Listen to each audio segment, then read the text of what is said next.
Selamat pagi Ibu Bapak dan Saudara yang dikasihi Tuhan Yesus Kristus.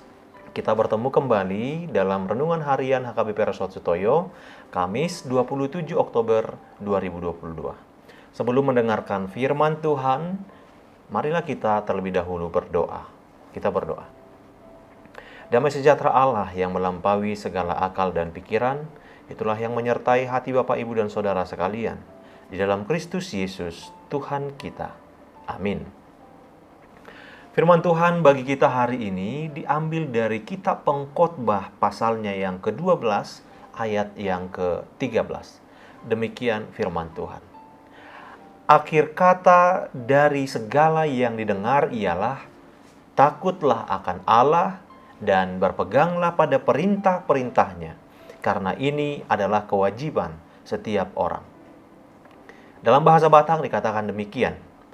Pangaripunan ni sude po danau itabege odo habiari debata jalaradoti akka tonana ai ido inana si ingoton niganup jolma. Demikian firman Tuhan. Ibu Bapak dan Saudara yang dikasihi Tuhan Yesus Kristus, para peneliti dari James Cook University Australia kini mendapati bahwa gobi kerdil itu adalah sejenis ikan tawar yang berwarna-warni, ternyata memiliki masa hidup yang lebih singkat lagi. Ikan ini cepat berkembang biak dan mati muda.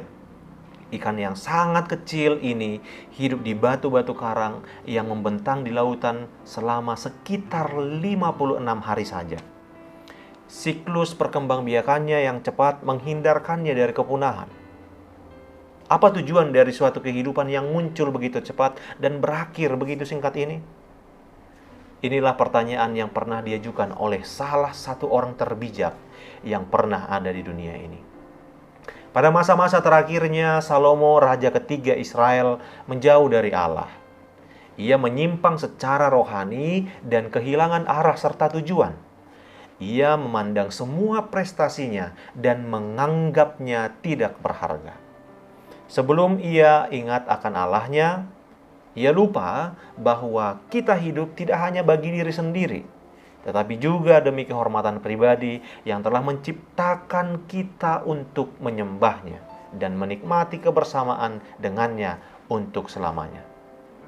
Pengkhotbah kini tiba di kesimpulan akhir. Apa pesan terpenting dari begitu banyak perenungan hidup yang kedalamnya kita telah diajak untuk mengarungi? Yaitu, takutlah akan Allah, berpeganglah pada perintah-perintahnya. Allah akan membuat perhitungan tentang hidup semua orang, baik yang tersembunyi maupun yang terbuka di hadapan publik.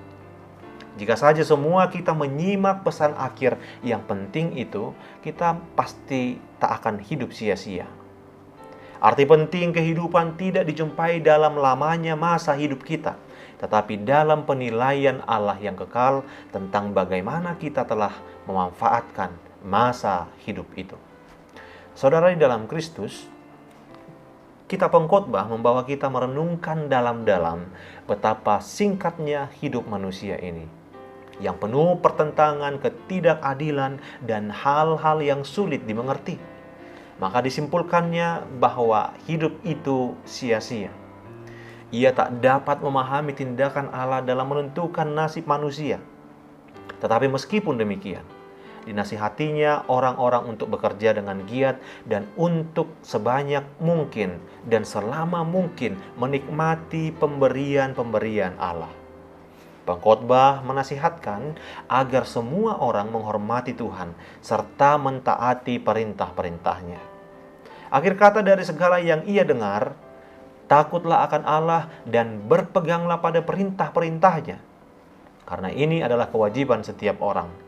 Karena Allah akan membawa setiap perbuatan ke pengadilan yang berlaku atas segala sesuatu yang tersembunyi, entah itu baik, entah itu jahat. Ya, ini penting kita renungkan secara mendalam karena akhirnya setiap perbuatan manusia akan diadili dan dibuktikan benar atau jahat. Saudara, banyak orang yang hanya memikirkan cara untuk memperpanjang masa tinggal mereka di bumi, sehingga mereka berjuang untuk menambah usia dalam hidup mereka. Setiap tahun kita menghabiskan miliaran rupiah untuk membeli obat, vitamin, dan makanan-makanan khusus yang membantu kita agar bertahan hidup. Namun, sesungguhnya kita lupa bahwa membuat hidup ini menjadi berarti adalah kualitas hidup, bukan kuantitas. Dan apa yang kita capai untuk Tuhan dan hari-hari kita di atas bumi ini akan diperhitungkan dalam kekekalan hanya ketika kita membaktikan hidup kepada Sang Pencipta. Mulai hari ini, marilah kita berusaha mengisi waktu-waktu yang ada dengan pelayanan ibadah dan segala pekerjaan yang berguna bagi Yang Maha Kuasa. Jika hari ini adalah hari terakhir hidup kita, siapa tahu itu benar, jangan buang-buang waktu untuk memimpikan umur panjang. Isilah segera dengan menghasilkan buah yang berlimpah dan menjadi berkat, daripada berjalan tanpa tujuan melewati jam dan hari begitu saja. Marilah kita sungguh-sungguh mengisi hidup ini. Ya, hidup yang berharga, baik panjang ataupun pendek, adalah hidup yang diisi dengan melayani Tuhan dan membawa berkat bagi sesama. Amin. Marilah kita berdoa. Ya Tuhan Allah, kami mensyukuri atas limpahan kasih-Mu hari ini. Kami beroleh kehidupan. Syukur untuk firman-Mu yang mengingatkan kami kembali untuk menjadikan hidup kami ini bermakna. Amin. Selamat pagi dan selamat beraktivitas Ibu Bapak. Kami akan selalu mengingatkan kita semua supaya kita selalu taat untuk melakukan protokol kesehatan. Tuhan Yesus memberkati.